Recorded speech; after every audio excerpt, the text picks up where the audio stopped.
He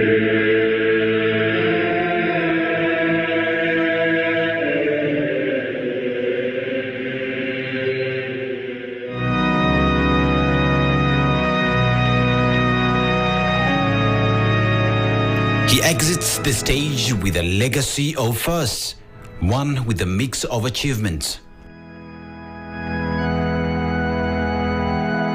He was the first sitting pope to resign in 600 years, and the oldest to be elected to the influential post in over 2 centuries. His decisions and pronouncements opened Vatican to external and internal criticisms that unseen before during the reign of the conservative Pope John Paul II, who was his mentor and key ally.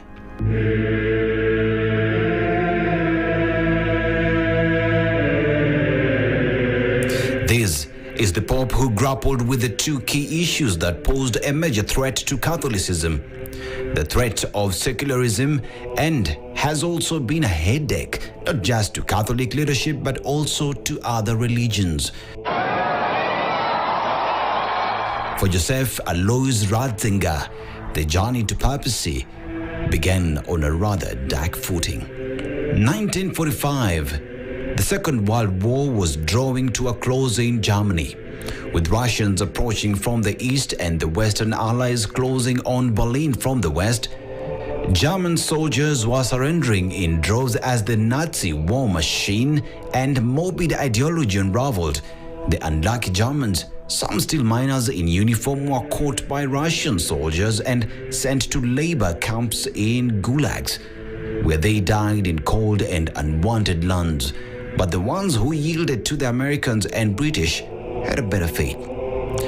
In these troubled times, one of the soldiers who lined the streets of Bavaria was none other than Joseph Ratzinger.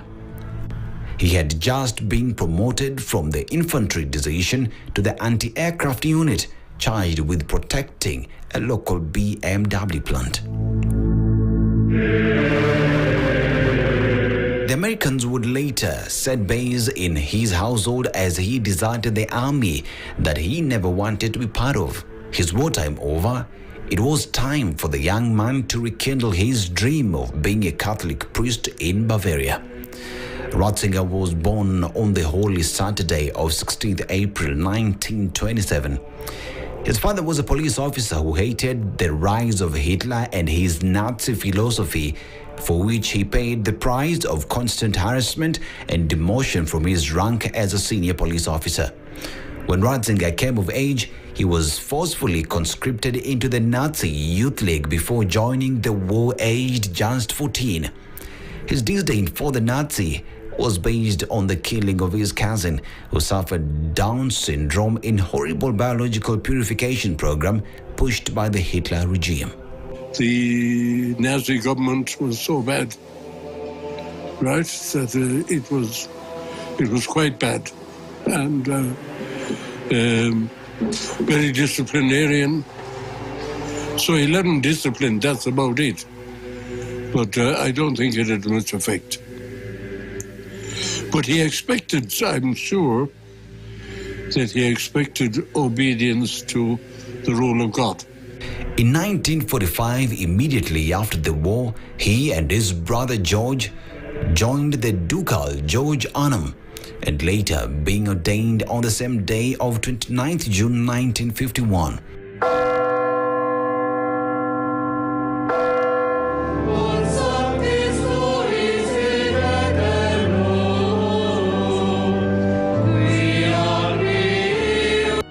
While George decided to pursue a career in liturgical music of the Catholic Church, Joseph opted for the world of academia, rising to be a respected religious scholar with many papers and books to his name.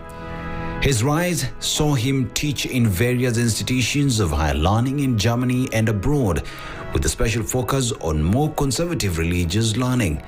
This was seen as a contrast, for in his early career in the church, he was a key proponent of reforms in the church.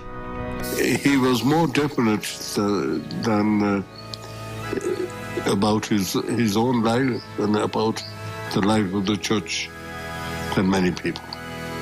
But he was saying to you, if you're a Christian, be a Christian. That is what I'd like to say about him. And what do they expect somebody going around for speaking, as I say, these crusades and things like that? It's easy to rouse the crowd, but to talk to you as a parent or as a talk to your children, what type of children are you doing when you're not there? When you hand it over to somebody else who doesn't give it, who are just paid to do it, and I think that Benedict said, look, I have to be the way I am, I have to put up with things, but at the end of the day, it is what Christ said. On 24th March 1977, Ratzinger was appointed Archbishop of Munich and Freising in Germany, which saw him being ordained a bishop on May 1977. The then Pope John Paul II would later appoint him a cardinal the same year. Ratzinger later resigned from his bishop's post in 1982 after being appointed prefect of the Congregation for the Doctrine of the Faith by Pope John Paul. The two would form a close working relationship, leading to Ratzinger being the then sitting Pope's close confidant. Joseph would later join the European Academy of Sciences and Arts thanks to his academic credentials. Upon Pope John Paul II's death on the 2nd of April 2005, Joseph Ratzinger was seen as a front-runner in the succession that began immediately after the mourning and internment of the Pope. At the Papal Conclave in the same month, Ratzinger was elected Pope after a record 4 ballots. As the white smoke wafted from the Vatican on 19th of April 2005, there came as an answer to the question that many asked, if not Ratzinger, then why not Ratzinger?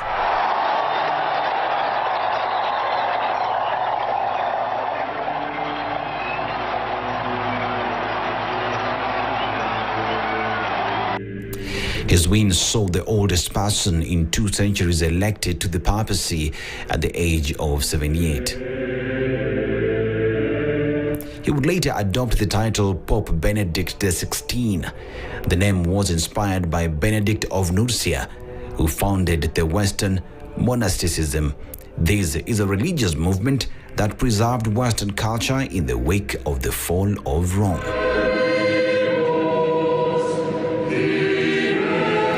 His election brought a new inspiration, awakening, and interest in Catholicism. Many young people were drawn to the church as they rekindled their faith and sought purpose in religion.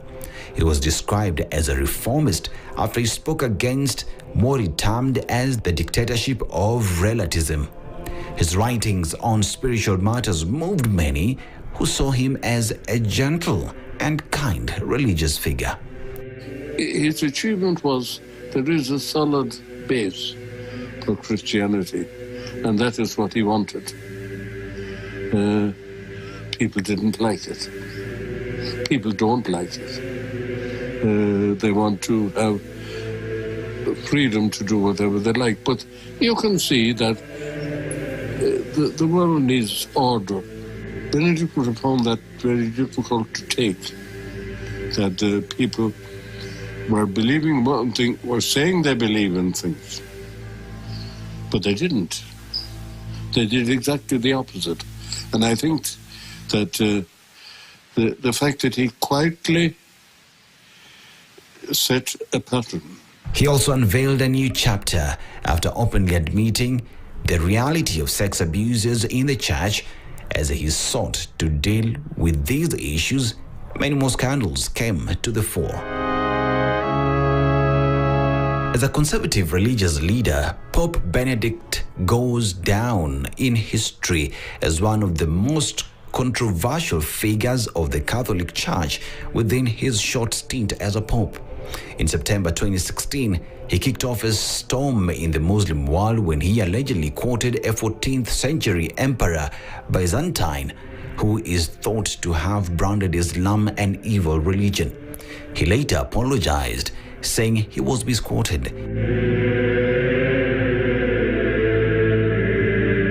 In January 2009, he drew condemnation from different quarters after lifting excommunications on 4 ultra-conservative bishops, one of whom was accused of denying the Holocaust. His attack on abortion and LGBTQ supporters also put him at loggerheads with proponents of the two controversial issues. Some right groups also accused the Pope of condoning and shielding priests involved in sex abuses against male minors globally. John Paul had to deal with so many problems, the sex abuses, the sex scandals, and therefore he was regarded as a steady man, a man who knew what he wanted, and he put forth that in his talks, and he was very conscious that he was speaking in the name of Christ, and to say that he was the ideal successor, he was a successor. Whether he was an ideal successor, I wouldn't know. Within an advancing age and ill health, Pope Benedict XVI was slowly down as the threat of secularism hung over his papacy. He had two things. Was that nowadays, which is still there, is there are so many different sects which are part of the church, which have their own idea, and therefore he was faced with that. He was faced with putting Christ back into Christianity. You know, so many people claim to be Christians, but then they have their own idea. And you needed a unifying force, and he was a unifying force. A lot of citizens in Europe and the United States were deserting the church. According to a 2018 report by Pew Research Center, many people in Europe drifted away from religious teachings because they just stopped believing. Others said they were driven away by scandals and the church's position on social issues. The report also says the population has dropped 24% in Europe, down from 65%. Latin America currently has the highest Catholic population, which stands at 335 million followers. Italy, where Vatican sits, leads with the highest number of church-attending Christians, which stands at 40%, followed by Portugal at 38% and Ireland at 35% and 34% respectively. Finland and Sweden have the least church attendees at only 9% of the population.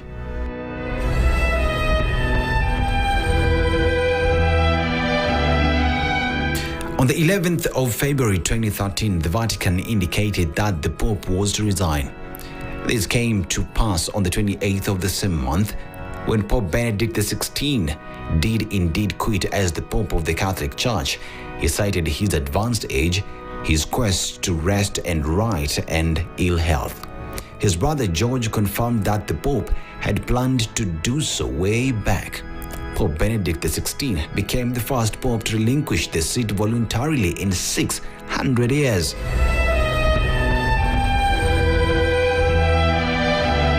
He followed Pope Gregory XII, who also resigned in 1415.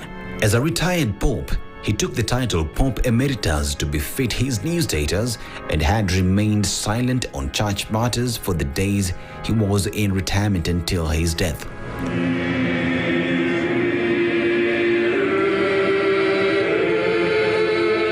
The Joseph Ratzinger Benedict XVI Roman Library at the Pontifical Teutonic College was named in his honor. He canonized over 45 religious figures in his less than 8-year tenure. 870 others were canonized.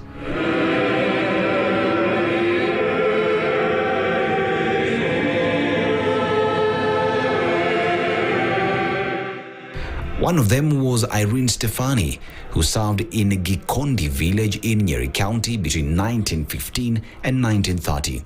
Locals called her Nyatha, meaning Mother of Mercy. Interestingly, the beatification was overseen by a Kenyan bishop appointed by the late Pope. He wasn't prepared to listen to many things, but on the whole, he was a more traditional man than John Paul, because his training was completely different. Apud Eternum intercedat, ut votum filii sui, Pape Benedicto, ostendat atque. At the ripe age of 95 years, Pope Emeritus Benedict rested on the eve of 2023.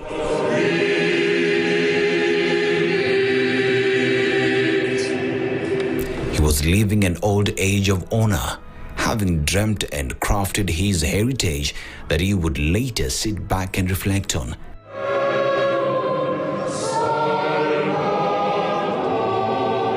For a man who believed in the truth and sought to be as close to it as possible, he exempted the motto of cooperators of truth.